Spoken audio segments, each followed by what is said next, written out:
नमस्कार दर्शकों, आप सभी का स्वागत है। आजम खान समाजवादी पार्टी के कद्दावर नेता, उनके और उनके करीबियों के करीबन 10 ठिकानों के ऊपर ईडी ने आज सुबह सुबह एक बड़ी छापेमारी की है। ताबड़तोड़ तरीके से छापेमारी की गई है और इस छापेमारी को एक तरीके से मौलाना जौहर यूनिवर्सिटी और मौलाना जो मोहम्मद जौहर अली जो ट्रस्ट है उससे जोड़कर देखा जा रहा है, क्योंकि वित्तीय लेन देन का ये मामला जो है बताया जाता है, जिसमें तमाम दस्तावेज और तमाम लोगों के ऊपर जो छापेमारी की गई है उनसे बहुत सारे दस्तावेज लिए गए हैं। जो वित्तीय जो लेन देन हुआ है उसको लेकर तमाम सारे सवाल पूछे गए। हालांकि अभी पूरी इंफॉर्मेशन निकलकर सामने नहीं आई है, लेकिन ये तो माना जा रहा है कि जौहर यूनिवर्सिटी को जब बनाया जा रहा था तो आखिर कहाँ कहाँ से पैसा आया, वो पैसा किस तरह से खर्च हुआ, किस किस लोगों ने पैसा दिया, इन तमाम चीज़ों की जानकारी जुटाने का काम यहाँ पर जो ईडी है वो करती हुई दिखाई पड़ रही है। आपको बता दें कि prevention of money laundering act यानी पीएमएलए के तहत ये छापेमारी की जा रही है, जिसमें ये पता लगाने का प्रयास किया जा रहा है कि आखिर आजम खान के मामले में जुड़ी हुई जो लेन देन प्रक्रिया है वित्तीय, वो कहाँ कहाँ से हुई है, किस किस लोग ने उनको सपोर्ट किया है, कहाँ कहाँ से पैसा आया है और उस पैसे का किस तरह से इस्तेमाल किया गया है। इन तमाम चीज़ों की जांच जो है वो ईडी यहां पर करती हुई दिखाई पड़ती है। आपको बताते चलें कि कुछ दिनों पहले ही ये मामला लगातार तूल पकड़ता हुआ दिखाई दिया था, जब ये आदेश पारित किया गया था जिलाधिकारी रामपुर की तरफ से कि जिस तरीके से जौहर यूनिवर्सिटी है उसमें 40 में से 38 जो इमारतें हैं उनका कोई भी नक्शा पास नहीं है, मानचित्र जो बनाया जाता है उसका कोई इस्तेमाल नहीं किया गया, यानी ये इमारतें जो हैं वो अवैध तरीके से बनाई गई हैं और इनको जो है ध्वस्त करने का आदेश तक जारी कर दिया गया। खैर उसके बाद में ये आदेश पर रोक लग जाती है, लेकिन यहाँ पर एक बड़ा मामला निकलकर सामने आता है जहाँ पर आजम खान और उनसे जुड़े हुए तमाम लोगों के ऊपर एक बड़ी कार्रवाई होती हुई दिखाई पड़ी है। एक बड़ी छापेमारी हुई है जिसमें तमाम वित्तीय लेन देन की जाँच जो है वो ईडी यहाँ पर करती हुई दिखाई पड़ रही है। हालांकि अभी तक क्या कुछ मिला है इसके बारे में तो कोई जानकारी नहीं है, लेकिन ये ज़रूर पता लग पा रहा है कि जो सरकार से फंड मिलता था ठेकेदारों को और जो आजम खान से उस वक्त जुड़े हुए लोग थे उनको भारी भरकम फंड दिया जाता था और उसमें से एक बड़ा हिस्सा जो है वो जौहर ट्रस्ट या फिर जौहर यूनिवर्सिटी को ट्रांसफ़र कर दिया जाता था। इस तरह की खबर अभी तक निकल के सामने आ रही है। अब इसमें कितना सच है, कितना इसमें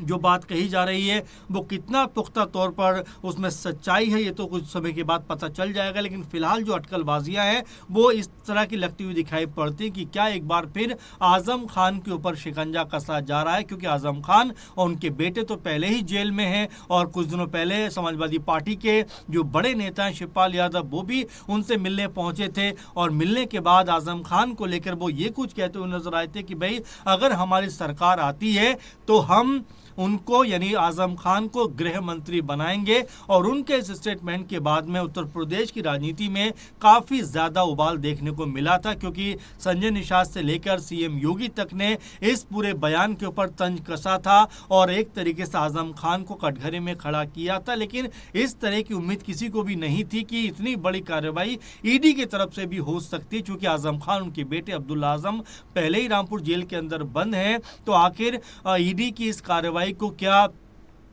बाकी इस तरह से देखा जाए कि जो जौहर यूनिवर्सिटी और जौहर जो ट्रस्ट है उसमें कोई बड़ी घपलेबाजी की गई है और जो ठेकेदारों को लेकर बात कही जा रही है कि उनको सरकारी ठेके मिलते थे और उस ठेके मिलने के बाद जो फंड गवर्नमेंट का उनको रिलीज होता था उसका बड़ा हिस्सा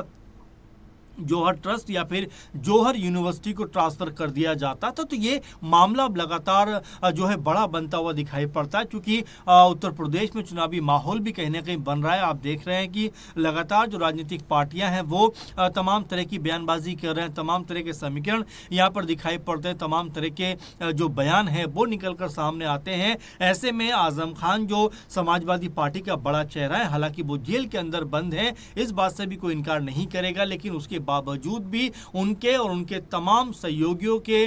जिस तरह तमाम घरों पर, ठिकानों पर और जिस तरह की छापेमारी हुई है, उसको लेकर भी अब राजनीति जो है उत्तर प्रदेश की वो गर्माती हुई दिखाई पड़ती है। क्या समाजवादी पार्टी की तरफ से इसके ऊपर कोई बड़ा बयान जारी होगा और क्या आजम खान उनके सहयोगियों के पास से क्या कोई बड़े दस्तावेज जो तमाम तरह की संभावनाएं लगाई जा रही हैं, क्या उसको लेकर निकलते हुए दिखाई पड़ेंगे। जो वित्तीय अनियमितता और वित्तीय लेन देन की जो बात आ रही है, वो कहीं ना कहीं क्या आजम खान के लिए मुश्किलें खड़ी करता हुआ दिखाई पड़ेगा, क्योंकि पहले ही आजम खान उनके बेटे जेल के अंदर बंद है। तो ऐसे में एक बड़ा मामला की वित्तीय लेन देन में जो घपलेबाजी हुई है उसकी जांच कर रही है ईडी, और क्या इसमें कोई बड़ा जो सबूत है या कोई बड़ा खुलासा है यहाँ पर वो निकल कर सामने आएगा। आपको बता दें कि यहाँ पर भारी सुरक्षा बल भी मौजूद है, उनकी निगरानी में ये छापेमारी की जा रही है और तमाम जो यूनिवर्सिटी जुड़े हुए लोग हैं उनके घरों पर भी छापेमारी हुई है। जो यूनिवर्सिटी परिसर है उसमें भी तमाम तरह के सबूत खंगाले जा रहे हैं। तो ऐसे में अब एक बार फिर जौहर यूनिवर्सिटी चर्चाओं का विषय बनती हुई दिखाई पड़ रही है और साथ में आजम खान को लेकर एक बार फिर से माहौल गर्माता हुआ नजर आ रहा है कि क्या उत्तर प्रदेश में चुनावी माहौल में आजम खान के ऊपर शिकंजा और ज्यादा सख्त होता हुआ दिखाई पड़ेगा, क्योंकि जिस तरह से ताबड़तोड़ ये छापेमारी हुई है उसके बाद में अब हो सकता है कि समाजवादी पार्टी की तरफ से भी इसके ऊपर बयानबाजी हो और समाजवादी पार्टी ये कहे कि पॉलिटिकल तौर पर या पॉलिटिकल रंजिश के तहत ये सब कुछ किया जा रहा है। लेकिन जिस तरह से ईडी सुबह से कार्रवाई कर रही है ना सिर्फ आजम खान के ठिकानों पर बल्कि उनसे जुड़े हुए तमाम लोगों के ठिकानों पर, यह खबर है कि इसमें रामपुर, सहारनपुर और भी तमाम जगह पर जो है ये छापेमारी की जा रही है और इसमें सुरक्षा के पुख्ता इंतजाम किए गए हैं, क्योंकि भारी सुरक्षा बल भी यहाँ पे नजर आ रहा है। तो ऐसे में अब बड़ा सवाल अपने आप में बनकर ये निकल कर सामने आएगा कि क्या जो दावा किया जा रहा है कि भाई जो वित्तीय अनियमितता हुई है, वित्तीय लेन देन में जो यहाँ पर जो शक और शुबा है, क्या वो यकीन में बदलता हुआ दिखाई पड़ने वाला है और क्या यहाँ पर कोई बड़ा सबूत, बड़ा सुराग हाथ लगने वाला है। क्योंकि ये कहा जा रहा है कि जौहर यूनिवर्सिटी को और मौलाना मोहम्मद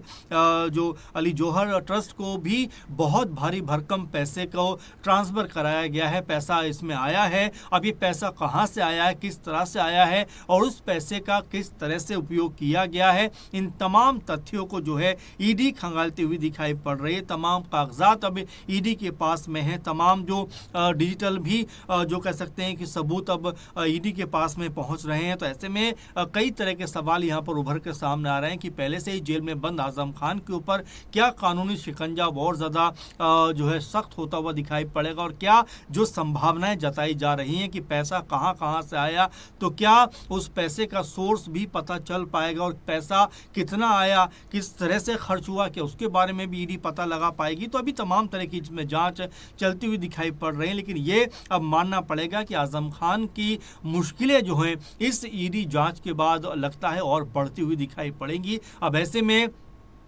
जो सरकार है वो अपना क्या पक्ष रखती हुई दिखाई पड़ती है, इसमें जो समाजवादी पार्टी अखिलेश यादव है वो इसमें क्या कुछ कहते हुए नजर आते हैं और इसके अलावा जो राजनीतिक तौर पर जो प्रतिक्रियाओं का दौर चलेगा उसमें क्या कुछ कहा जाता है, देखने वाली बात हुई। क्योंकि जिस तरह से छापेमारी हुई है उसके बाद में अब यहाँ पर जो राजनीतिक बयान है वो भी निकल कर सामने आने शुरू हो जाएंगे। अब देखना ये होगा कि इसमें जो संभावनाएं जताई जा रही हैं, जो शक और शुबा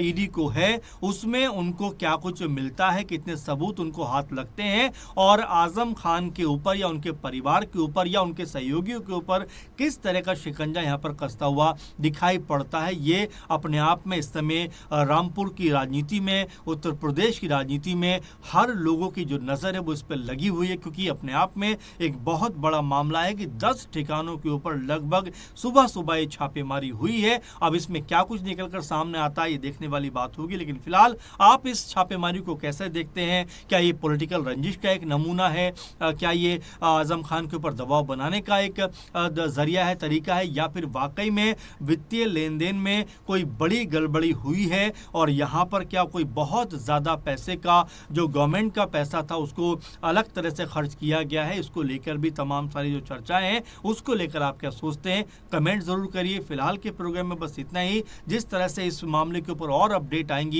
हम आपको रूबरू कराते रहेंगे। फिलहाल जुड़े रहिए। नमस्कार।